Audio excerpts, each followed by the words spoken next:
नमो लोरे सत्वसाऊणम् ओम नमो हनुमन्ताय ओम नमो विष्णुवे ओम नमो आयर्याणम् ओम नमो उवध्यायाणम् ओम नमो लोहे सव्वसाऊणम्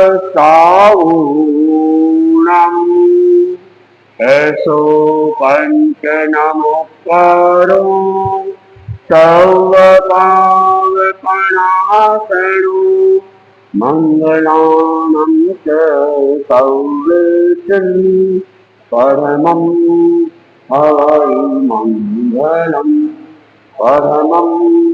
हवै मंगलम्।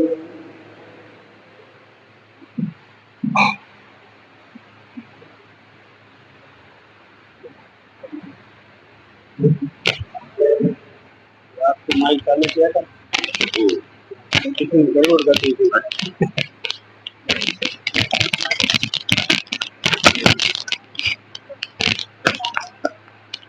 आवाज थोड़ी तेज है। हाँ बोल बहुत ना ना तेज। हाँ हाँ ध्यान पूरा हमारे कम कर आराध्य के चरणों में कोटि शरण परम आचार्य चरण के चरणों में कोटि शरण मनोवेशन कुमारी स्वामी के चरणों में कोटि शरण उपस्थित धर्म प्रेमी सारे हे प्रभु तेरे शरण हम आरे हे प्रभु तेरे शरण हम आरे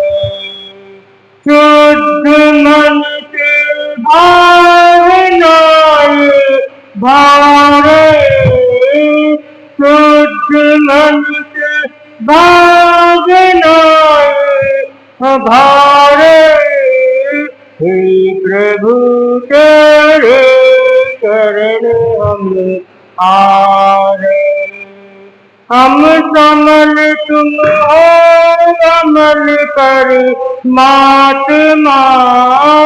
हम समल तुम हो अमल कर महात्मा बंधनों से मुक्त हो हम जा रहे बंधनों से मुक्त हो हम जा रहे शांति में जीवन बन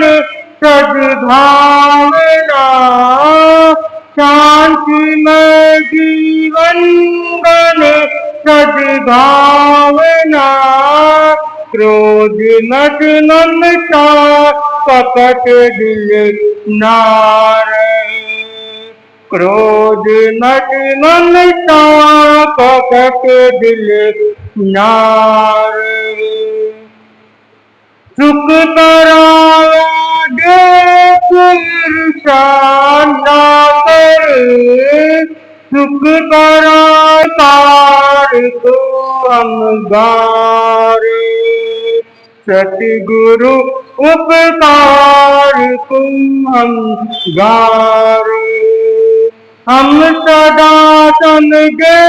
पराई पीड़ को हम सदा समझे पराई पीड़ को सज बुराई अपना मन समझा रहे सज बुराई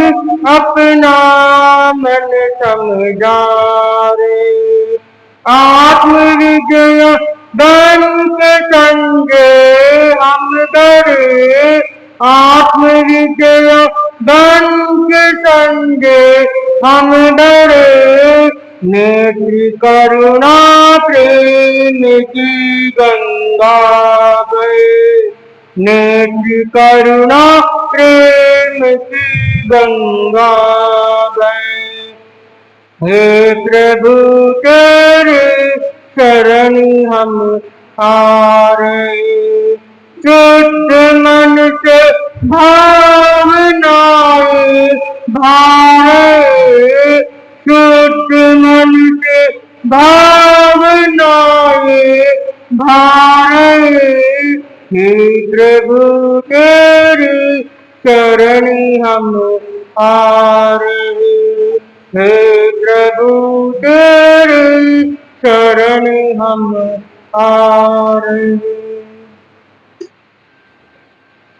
अपने महासती की बात चल रही थी। महासती ब्राह्मणी प्रभु के चरणों में पहुंच जाती है और उनका आभा मंडल तेजस्वी ओजस्वी चेहरे से जो उसे आनंद मिलता है, वो अपना सारा दुख भूल जाती है और उसके मन में दीक्षा की तीव्र भावना जग जाती है। अब उसे संसार सारा लगने लग जाता है। जब हम लोग भी गुरुदेव के चरणों में पहुंचते हैं तो उनका आभा मंडल, उनका तेजस्वी चेहरा, उनका ओजस्वी चेहरा देख के हमारी थकान कहाँ मिट जाती है पता ही नहीं चलता है। हम बिहारों में 10-12 किलोमीटर याद करते हैं तो थकान सी महसूस होती है और गुरुदेव के साथ में 20-20 किलोमीटर 25-25 किलोमीटर पता ही नहीं चलता है कि आज हमने 25 किलोमीटर भी बिहार किया है। 2018 की ये घटना है जब मैं गुरुदेव के सामने बैठ के समाधि करता था और मेरे मन में कोई प्रश्न उठता था तो मैं कभी गुरुदेव के सामने जाकर प्रश्न नहीं करता था। वहां बैठे बैठे मन में सोचता, गुरुदेव इस प्रश्न का जवाब चाहिए, आप कृपा कराओ। और उसी दिन उस प्रश्न का जवाब किसी दूसरे भाई आके पूछ लेता और मेरे को जवाब मिल जाता। मैं सोचता गुरुदेव अंतर्यामी है जो मेरी मन की बात सुन ली और मेरे को जवाब मिल गया। तब मैं पहले साधु संतों के नहीं जाता था। बचपन में तो जाता था, 14 साल के होने के बाद कभी साधु संतों के नहीं जाता था और खाली समझी के दिन शाम के प्रतिक्रमण के समय जाता था और गेट के बाहर गाड़ियों पे बैठता, प्रतिक्रमण भी नहीं सुनता था, गेट के बाहर गाड़ियों पे बैठता और प्रतिक्रमण करने इसलिए जाता था कि सब यहाँ मिल जाएंगे, खमत सामना हो जाएगी, घर जाके किसी को फोन नहीं करना पड़ेगा और ना तो किसी घरों में जाके मिलना पड़ेगा, खमत सामना यही हो जाएगा, सब यहाँ मिल जाएंगे। तो उस हिसाब से वही प्रतिक्रमण के लास्ट टाइम में आता, गाड़ियों के ऊपर बैठ जाता, सब बाहर निकलते, सबको खमत सामना करके घर निकल जाता। दीक्षा के 3 महीने 2018 तक यही हालत थी, साधु संतों के कभी नहीं जाता और लगभग साल की एक तपस्या सिर्फ 28 के ऊपर कितनी भी कर लो और 28 करता तो भी साधु संतों की जाके नहीं पचकता था, खुद ही पचक लेता था घर पे और 28 के दिन जाके खड़ा हो जाता, 28 पचका दो मेरे को आज 28। सत्याजी संत जो भी होते थे, बैठ जाओ अभी प्रवचन में। मेरे नाम के लिए मैंने तपस्या नहीं की है, मैंने अपना कल्याण के लिए तपस्या की है, मेरे को नाम की जरूरत नहीं। आप तो पचकाओ तो ठीक, नहीं तो मैं पचक लूंगा और मैं जाता रहूंगा, मेरे काम है, ऐसा करके निकल जाता। जब भी गुरुदेव को वहां मैं चेन्नई में देखता हूँ, मेरे मन में बहुत से प्रश्न थे और वो प्रश्न इतने इजीली सॉल्व हो जाते थे कि मेरे को पता ही नहीं चलता कि कब प्रश्न सॉल्व हो गए। वैसे ही ब्राह्मण उनकी गुरु महा प्रभु के चरणों में बैठ के वो अपना आप को सोचती है कि मेरा मन में जो भी जिज्ञासा है वो सॉल्व हो जाती, ऑटोमेटिक सॉल्व हो जाती, कहीं भी जाने की जरूरत नहीं। और उनका ओजस्वी तेजस्वी और आभा मंडल देखते तो उनको इतना आनंद आता, इतना आनंद आता, जैसे हम लोगों की गुरुदेव के चरणों में जाते तो इतना आनंद आता, उतने ही आनंद मुझको भी आ रहा था और भावना तीव्र भाव से जग रही। बैठे बैठे कल्पना करती है, क्या पता पिताजी के साथ मेरा किस किस जन्मों से नाता है, किस किस जन्मों से हमारा रिश्ता चला आ रहा है। तो एक भाव इसमें बताया गया है, सातवां भाव था ऋषभदेव भगवान का। जब ऋषभदेव भगवान का सातवां भाव में जीवानंदन नाम के ऋषभदेव का नाम जीवानंदन होता है, वो एक रेड्डी का लड़का होता है और 6 दोस्त होते हैं। उसमें से एक तो राजकुमार होता है, राजा का बेटा, एक मंत्री का बेटा होता है, एक रेड्डी का बेटा होता है और 3 व्यापारियों के बेटे होते हैं। और 6 में अच्छी दोस्ती होती है, कहीं भी जाना साथ में जाना और कहीं भी उठना बैठना शाम तक साथ में ही होता था। एक दिन विचार करते हैं, बहुत दिन हो गए गांव से बाहर चलते हैं, वहाँ गार्डन है, उपवन है, वहां चलते हैं, वहां आनंद लेके आते हैं, वहां का आनंद लेके आते हैं। और 6 दोस्त वहां शाम के समय निकल पड़ते हैं और वहां जाते हैं और सुंदर सा एक उपवन गार्डन को देखते हैं तो उनका मन खिलित उठता है। बड़े बड़े वृक्ष होते हैं, आसपास फूलों की पेड़ होते हैं, तो फूलों की अच्छी खुशबू आती रहती है और ठंडी ठंडी हवाएं चलती। 6 दोस्त वहां पे इतने मस्त हो जाते हैं और अपने आप में भूल जाते हैं कि हमको घर जाना है। जैसे अंधेरा होने लगता है तो उनको लगता है अब तो हमको घर जाना पड़ेगा, कब समय बीत गया पता ही नहीं चला। और तब घर के लिए मुड़ते हैं, एक वृक्ष के नीचे एक मुनि जी खड़े रहते हैं ध्यान में मस्त। जब उन मुनि जी को देखते हैं तो फिर वो कहते हैं चलो मुनि जी के दर्शन कर लेते हैं। कौन ये देव कहते हैं और मुनि जी के दर्शन कर लेते हैं। और जैसे वो मुनि जी के दर्शन करने के लिए वहां पहुंचते हैं तो देखते हैं मुनि जी तो कुष्ठ रोग से भरे हुए थे पूरे और उनकी चमड़ी सब उतर गई थी, माफिया भिन बिना रही थी, जैसे कोई मेला लगा हो ऐसे शरीर पे माफिया भिन बिना रही थी और वो शांत भाव से खड़े खड़े ध्यान में नींद हुई। अब सेहो देख के उनको लगा मुनि जी कितना प्रेम कर रहे हैं, कुष्ठ रोग जैसी बीमारी और इतनी मात्रा भिन बिना रही है और ये समता भाव से खड़े हुए, इतना शांत भाव से खड़े। तब देव जी का पुत्र कहता है, जीवानंद कहता है, मैं इनका रोग ठीक कर सकता हूं। तो पांचों कहते देरी किस बात की है, शीघ्र काम में जल्दी जल्दी करो, क्योंकि इसलिए मेरे 3 चीजों की जरूरत पड़ेगी, लक्षपात तेल की, रत्न कंबल की और चंदन की जरूरत पड़ेगी। तो कहता है तेल तो मेरे यहाँ मिल जाएगा, मैं रेड्डी का पुत्र हूँ, तेल हमारे यहाँ मिल जाएगा, लेकिन रत्न कंबल और चंदन मिलना बहुत कठिन। जब रेड्डी पुत्र ऐसा कहता है तो राजा का पुत्र कहता है कैसी बातें कर रहे हो तुम, कोई चीज नहीं मिले इसका तो ना संभव है, सब चीज मिल सकती है, जहां अपना लगन हो वो हम ढूंढ के ला सकते हैं। तो रेड्डी पूछे तुम नेगेटिव बात क्यों करते हो, पहले से पॉजिटिव करो कि हम अपने लक्ष्य के ऊपर जीत जाए और मुनि जी को हम ठीक कर सकें। तो रेड्डी पुत्र कहता है आप जितनी आसानी से बात कर रहे हो इतना आसान नहीं है, ये बहुत मुश्किल है 2 चीज मिलना, और चलो मिल भी जाए ये इतनी महंगी है, इतना कीमत इसका महंगा है, कोई ऐसे ही कैसे देगा, साधु के लिए खरीद के लाना नहीं है तो आपको ऐसे फ्री में कौन दे देगा। फिर वापस पांचों कहते हैं आप निराशा की बातें मत करो, हम कहीं से भी ढूंढ के लाएंगे। तो ठीक है, 6 दोस्त कहते अब चलो सुबह आएंगे, अपना अपना सामान ढूंढ के लेके आएंगे। वो तो तेल लेकर रेड्डी पुत्र पहुंच जाता है वहां पे और ये पांचों अब रत्न कंबल और चंदन ढूंढने लगते हैं। सुबह से शाम हो जाती है, कहीं नहीं मिलता है। अब उनके मन में वेद पुत्र की बात याद आती है। वो कह ही जाता कि ये मिलनी बहुत मुश्किल है, कठिनाई है, और कहीं मिल भी जाए कोई ऐसे ही नहीं देगा और शादी के लिए खरीद के लाना नहीं। जब ये बात उनको याद आती है, फिर भी वो कहते हैं नहीं, हमको तो ढूंढना ही है, कहीं से लाना ही है और मनुष्य के रोग को ठीक करना। उनका दृढ़ संकल्प ढूंढने वापस लग जाते हैं। जहाँ पे दृढ़ संकल्प होता है वहाँ कोई काम नामुमकिन नहीं रहता है, हर कोई काम कर सकता है।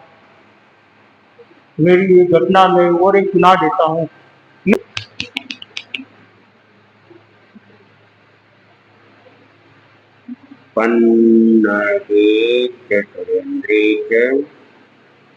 कौशिके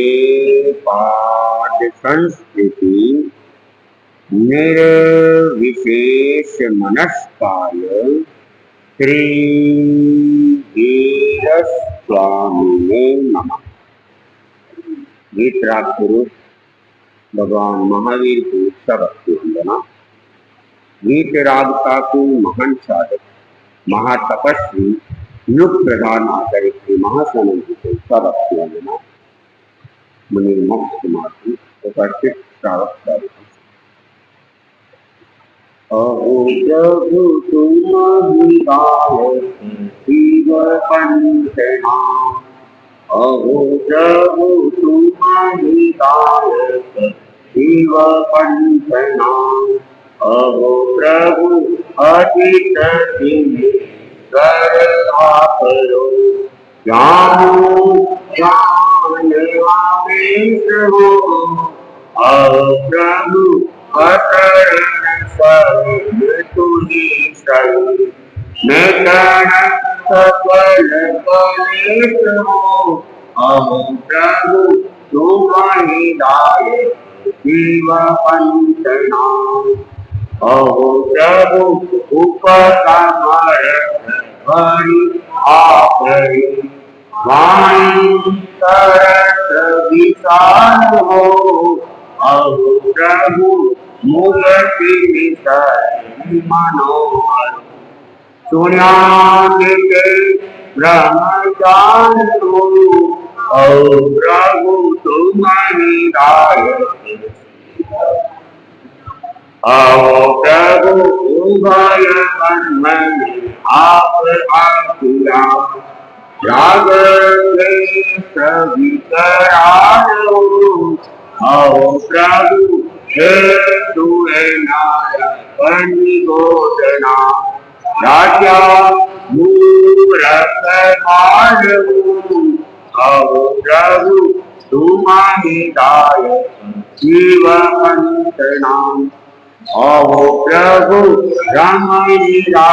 बसरी करी विषदेवी मोहमजान हो, अहो प्रभु काम दो दक्षिण पाप शाम दाता दीन दयाल हो, अहो प्रभु तुम्हारी दाय, अहो प्रभु विविध उपदेश करी चेताया नर नार हो, अहो प्रभु भाव सिंधु को तुनी जगत आधार हो, अहो प्रभु तुम्हारी दाय, अहो प्रभु शरण आयो तुझ सायुआ बस रया मायो, अहो प्रभु आनंद करे ध्यान तुझ हो, अहो प्रभु तुम्हारी दायक शिव पंचना, अहो प्रभु संगत उगरी से भाद्र में दसवीं आदित वार हो, आओ प्रभु आप तना गुण गाविया, वर्षा जय जयकार हो, आओ प्रभु तुम्हारी लायक शिव पंचना, आओ प्रभु तुम्हारी लायक शिव पंचना।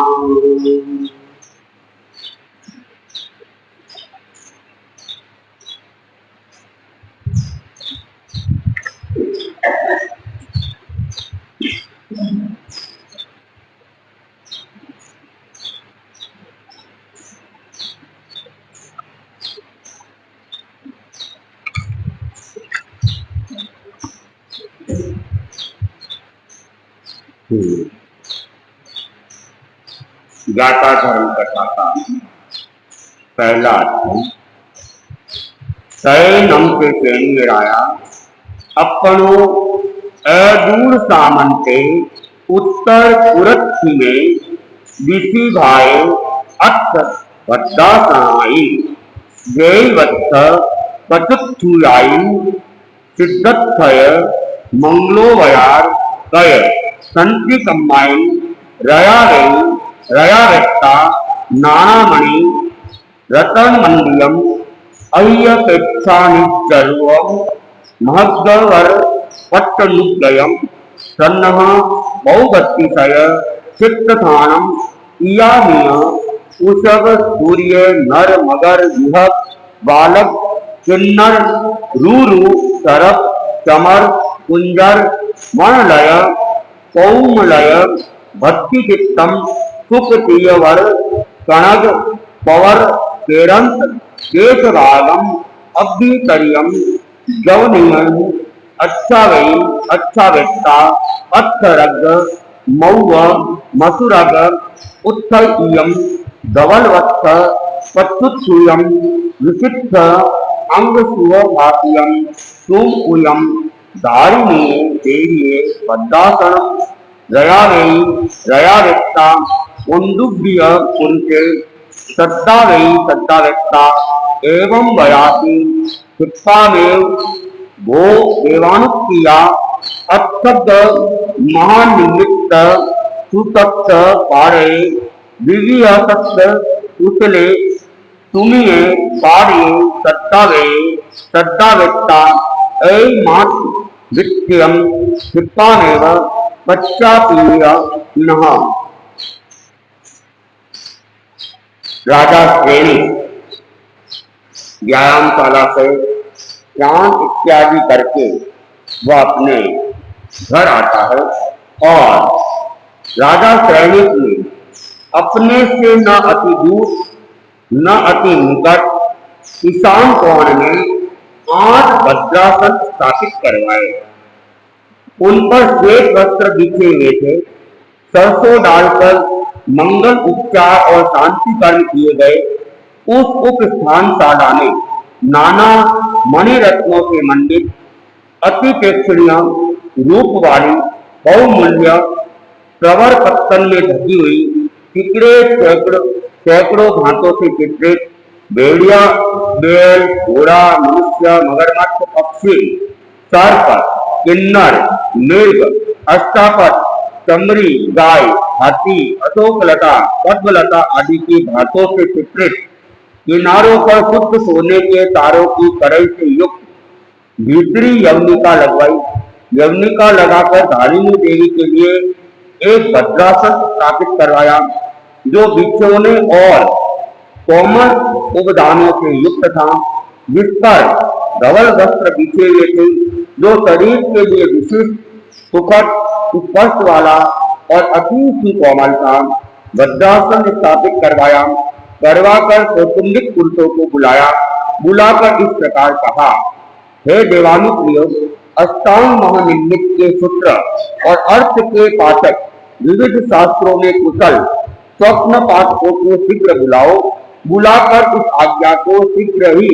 मुझे प्रत्यक्षित करो। तो राजा श्रेणी उसने घर आने के बाद में अपने सेवकों को बुलाया और ईशान कोण के अंदर अपने सिंहासन से न ज्यादा दूर न ज्यादा निकट 8 भद्रासन स्थापित करवाए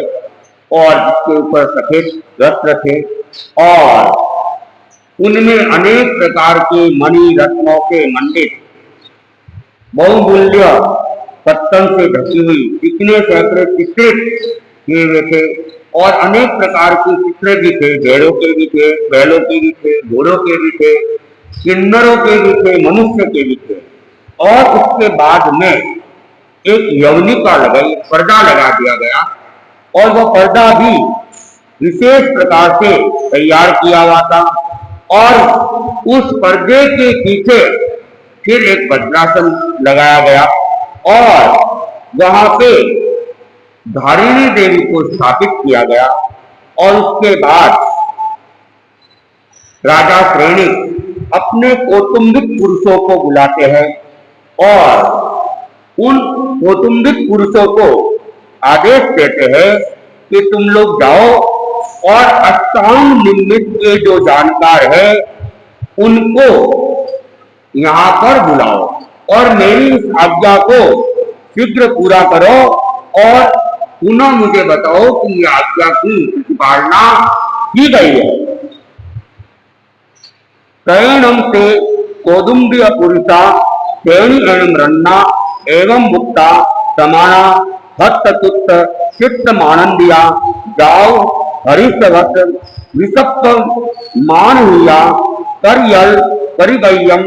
10 नहम शीर्षावत्तम मत ए अंजलि कत्तु एवं देवो सहत्ति आनाय विण वैनम परिसुनेन्ति सेनियत्तरन्नो अंतियाओ परिलिख्यन्ति राजकीयस्त नगरस्त मध्यम मध्येणम गेणेव सुमीण पाड़ गणिगाणि तेन उवागच्छन्ति उवागच्छिता सुमीण पाड़े श्रद्धावंती। राजा सैनिक से वह आदेश पाकर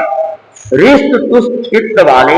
आनंदित यावत हर्ष से विकस्वर हृदय वाले कौटुंबिक पुरुषों से जुड़ी हुई सटे हुए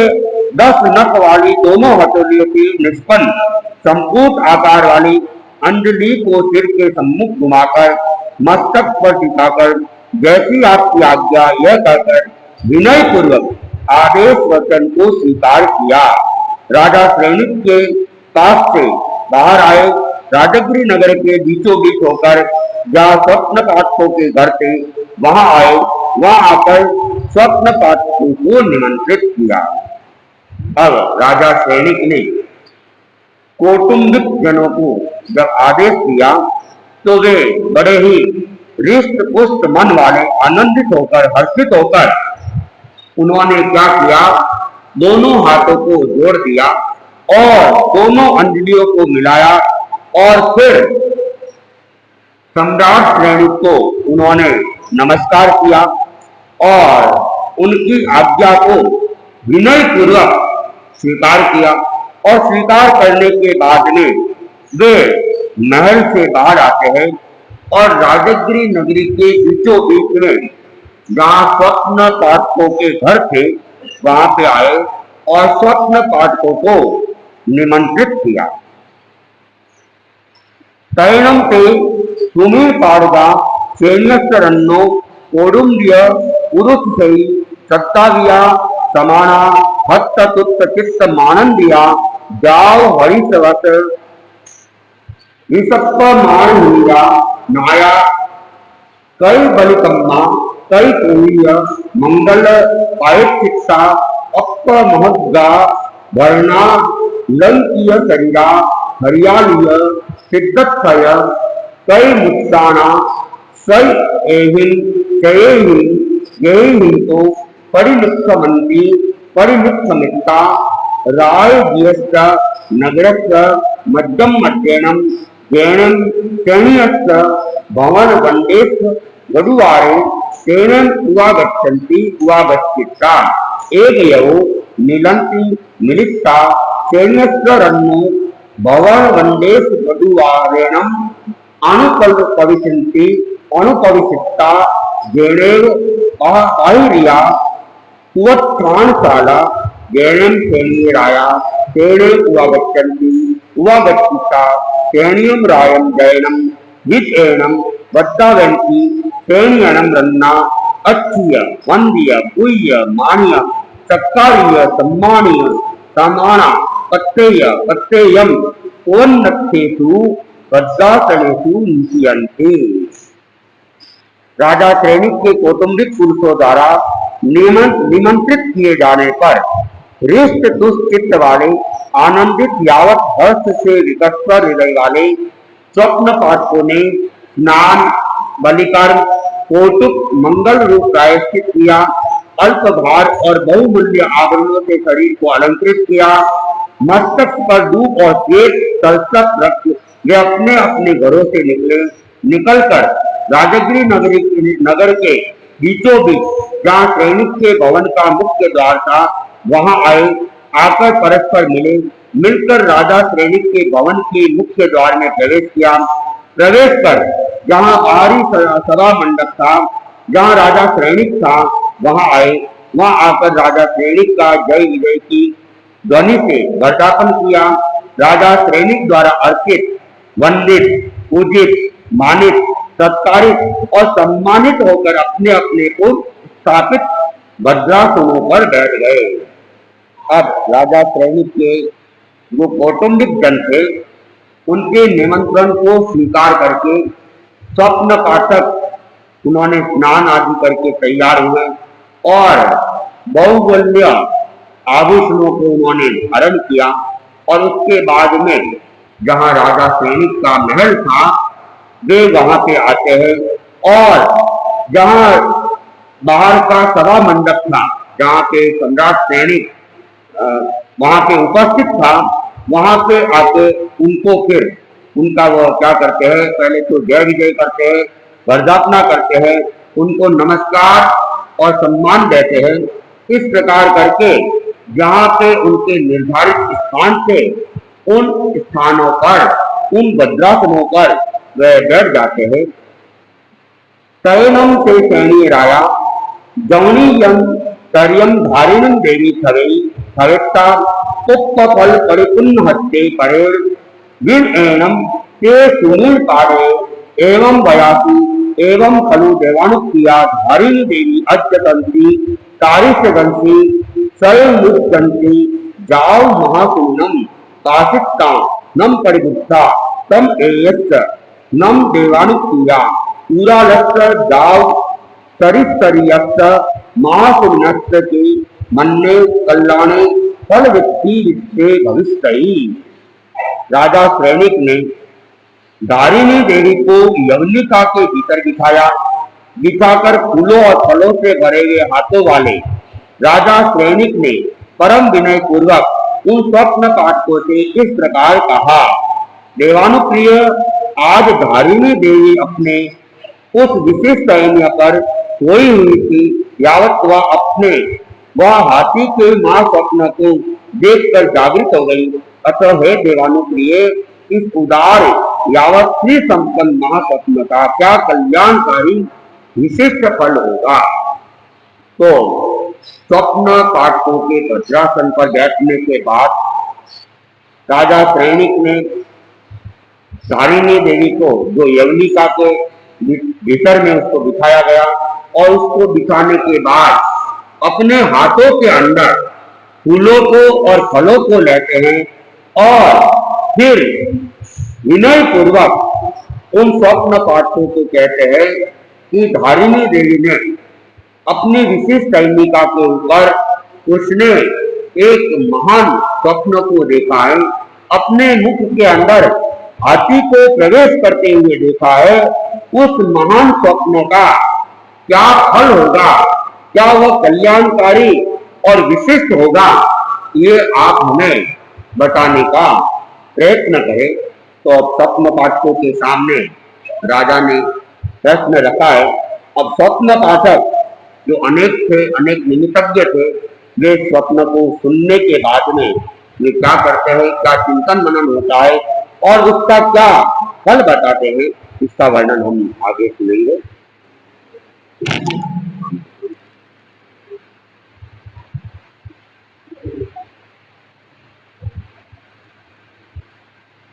सनत कुमार चरित्र का आख्यान चल रहा है और सनत कुमार के पिता ने उसको घर से निकल जाने का आदेश दे दिया। सनत कुमार बिना कुछ चिंतन किए और बिना कोई सामग्री लिए वह घर से निकल जाता है और चलते चलते चलते कहाँ पहुंच जाता है, जंगल के अंदर पहुंच जाता है और पत्तों की सेज बनाकर उसने वहां पे क्या किया, विश्राम करने लगा। और उस समय उस दिन एक शिकारी सुबह से शाम तक शिकार की खोज में घूम रहा था, लेकिन उसको कोई शिकार नहीं मिला और शिकार न मिलने के कारण से वो बड़ा दुखी था कि घर खाली हाथ कैसे जाऊंगा, और घर अगर खाली हाथ गया तो पत्नी और बच्चे क्या कहेंगे, क्योंकि खाने की कोई व्यवस्था उनके लिए मेरे पास में नहीं है। तो इस चिंता से वह चिंतित था और इस चिंता में ही वह चल रहा था। और उसी समय वह सनत कुमार करवट बदलता है और जैसे ही करवट बदलता है सूखे पत्तों की सेज वो दबती है और पत्तों के चूर चूर की आवाज आने लगती है। और जैसे ही यह पत्तों की आवाज सुनी और वह शिकारी, उसने देखा कोई न कोई यहाँ पर पशु होना चाहिए और शब्द वेदी बाण का वह जानकार था और उसने क्या किया, अपना तीर चला। कर्मों की कैसी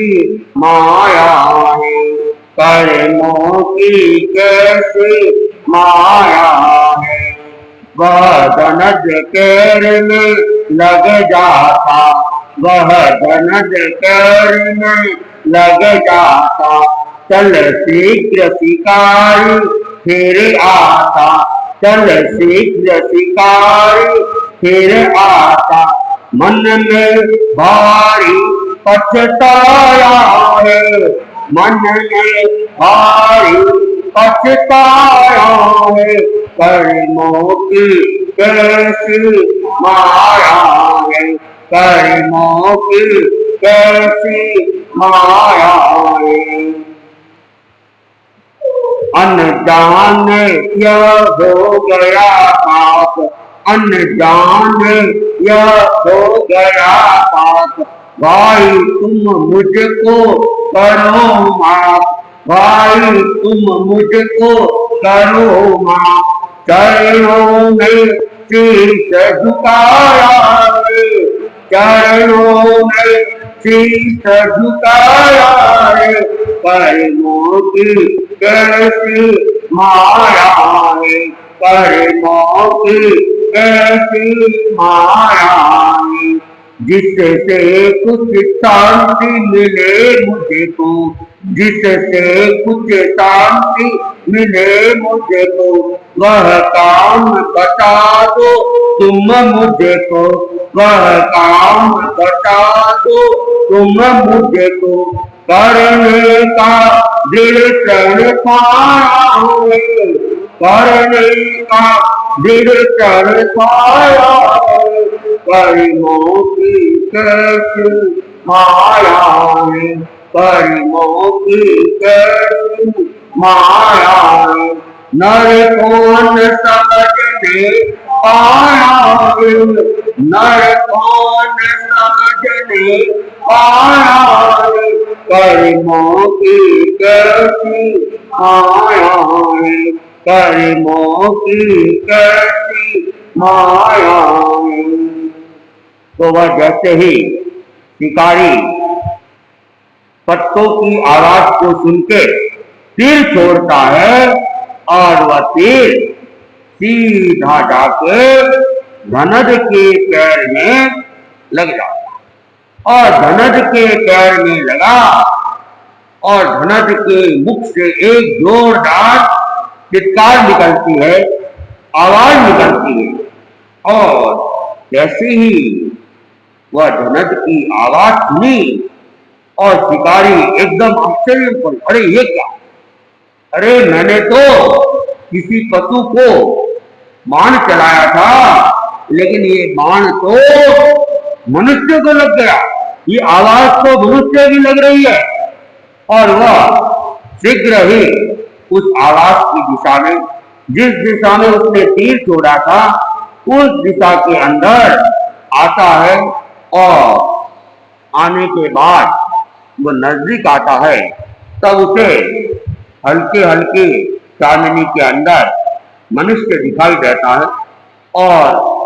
वह अपने आप में भारी पश्चाताप करने लगता है कि मेरे द्वारा तो क्या हो गया, बड़ा अनर्थ हो गया। शिकारी था और हिंसा करना तो जैसे उसका कुल धर्म था, लेकिन फिर भी उसके मन में बड़ा खेद है, पश्चाताप है, क्योंकि वह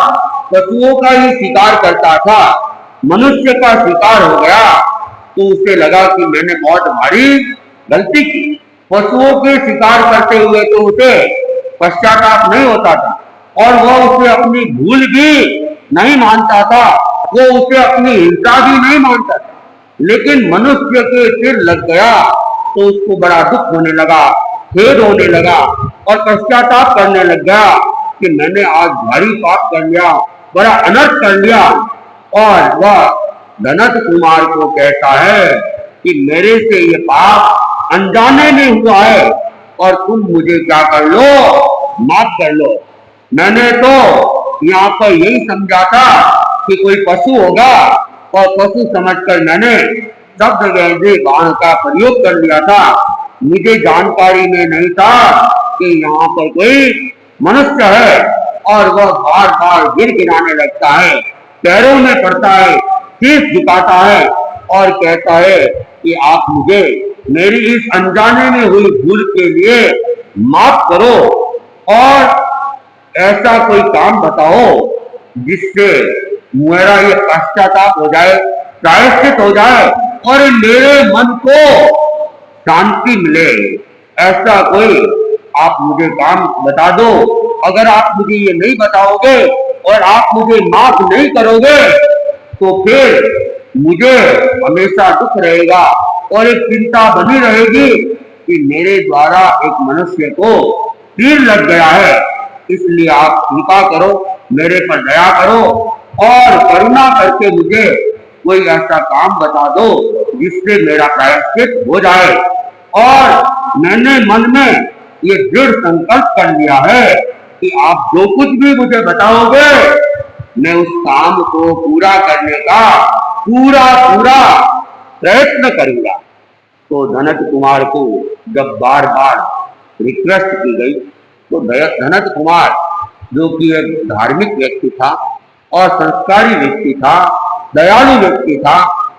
तो उसके मन में उस शिकारी के प्रति वैसे कोई भी दुर्भावना नहीं थी और वह उस समय भी यही सोच रहा था कि मेरे ही अभी पाप कर्म उदय में चल रहे हैं और उसी के कारण से पिताजी ने मुझे घर से निकाल दिया और घर से निकल के जब मैं आगे बढ़ने लगा तो एक और विपदा मेरे ऊपर आ गई। ये मेरे पैरों के अंदर तीर लग गया तो ये मेरे ही कर्मों का दोष है, इस शिकारी का कोई दोष नहीं है। और शिकारी ने जानबूझ के मुझे ये तीर मारा भी नहीं, ये तो किसी पशु का शिकार करना चाहता था और मेरे पाप करने ये तीर मुझे लगा दिया। तो इस प्रकार वह चिंतन कर रहा था, शिकारी के प्रति उसके मन में दुर्भावना नहीं आ रही थी। फिर भी जब शिकारी बार बार कह रहा था कि तुम मुझे कोई काम बताओ, तो वह क्या करता है, वह कहता है, कह रहा धनद मृग या छोड़ो,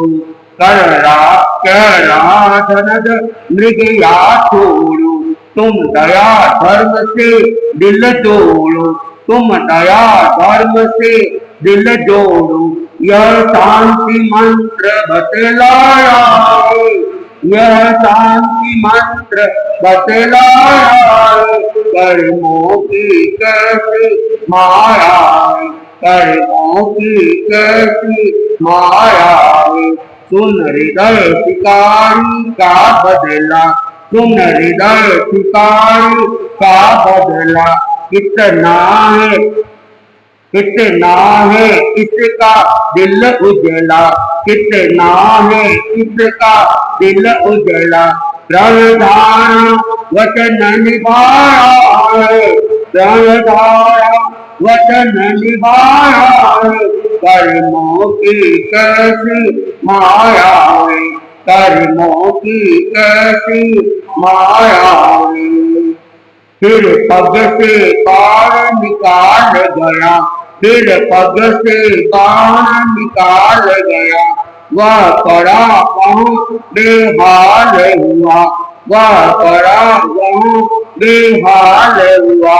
बारंड एक तब आया है, बारंड एक तब आया है, कर्मों की कैसी माया है, कर्मों की कैसी माया है। मृत जान उठाता सत्वर है, मृत जान उठाता सत्वर है, मिल गया भक्ष्य सुख कर है, मिल गया भक्ष्य सुख कर है, ले पूरा हर्ष अति छाया है, ले पूरा हर्ष अति छाया है, कर्मों की कैसी माया है, कर्मों की कैसी माया है। तो जनक कुमार को जब बार बार शिकारी ने निवेदन किया कि आप मुझे मेरे प्रायश्चित स्वरूप पश्चाताप स्वरूप आप मुझे कुछ काम बताओ, मेरे मन में ये दृढ़ संकल्प किया है कि आप जो कुछ भी मुझे काम बताओगे मैं उसे पूरा पूरा प्रयत्न करके उसे पूरा करने का प्रयास करूंगा, तो आप मुझे कोई काम बता दे। तो वह धनज कुमार उसने कहा कि तुम ऐसा करो, ये जो मृगिया करते हो, ये जो शिकार करते हो, ये शिकार करना छोड़ दो और तुम अपने दिल को क्या है दया धर्म के साथ में जोड़ दो, करुणा रखो, प्राणी मात्र के प्रति दया रखो और इसी से तुम्हें क्या मिलेगी, शांति मिलेगी। तो धनज कुमार ने उसे अहिंसा का बोध पाठ दिया और हिंसा के जो नुकसान होते हैं वो नुकसान भी बताए कि जैसे तुम्हें अभी एक मनुष्य को तीर लगने से पश्चाताप हो रहा है, दुख हो रहा है, तो जैसे एक मनुष्य को पीड़ा होती है वैसे ही पीड़ा पशु पक्षियों को भी होती है। उनको भी जब तीर लगता है तो उनको बड़ी वेदना होती है, कष्ट होता है, दुख होता है और वे तड़पण को महसूस करते हैं। इसलिए तुम क्या करो कि इन पशु पक्षियों की शिकार करने को छोड़ दो और अपने मन को धर्म में लगाओ, दया धर्म में लगाओ, करुणा रखो और इस तुम्हारे जो दिल को है धर्म के साथ में जोड़कर जब तुम अपने आप को देखोगे तो तुम्हें शांति की अनुभूति होगी और जब तुम धर्म ध्यान में लग जाओगे तुम्हारे इस पाप का प्रायश्चित भी हो जाएगा, पश्चाताप भी हो जाएगा और मन में तुम्हें बड़ी प्रसन्नता की अनुभूति भी होगी। इसलिए अगर तुम मेरी बात मानना चाहते हो तो मैं तो तुम्हें केवल इतना ही कहूंगा कि तुम ये शिकार करना छोड़ दो। तो वह शिकारी उसने जब ये बात सुनी तो वो सोचने लगा, देखो कितना भला आदमी है, कितना दयावान है, इतना धार्मिक है, इतना करुणाशील है कि अभी मेरे नारायण के पैरों में तीर लगा हुआ है, भयंकर वेदना हो रही है और ये अपनी उस वेदना को मिटाने का कोई काम नहीं बता रहा है। ये नहीं कह रहा है कि तुम मेरा पहले उपचार करो, मुझे स्वस्थ करो, लेकिन ये तो क्या कह रहा है कि तुम शिकार मत करो, दूसरे जानवरों को मत मारो और इससे तुम्हें पाप लगेगा, तुम नरक में जाओगे। ये तो मेरी भलाई की बात सोच रहा है। और जब शिकारी ने उनके द्वारा ये सारा बात सुनी तो सोचने लगा, बड़ा भला मानुष है, इसका दिल बड़ा उज्जवल है, पवित्र है, और ये जो कह रहा है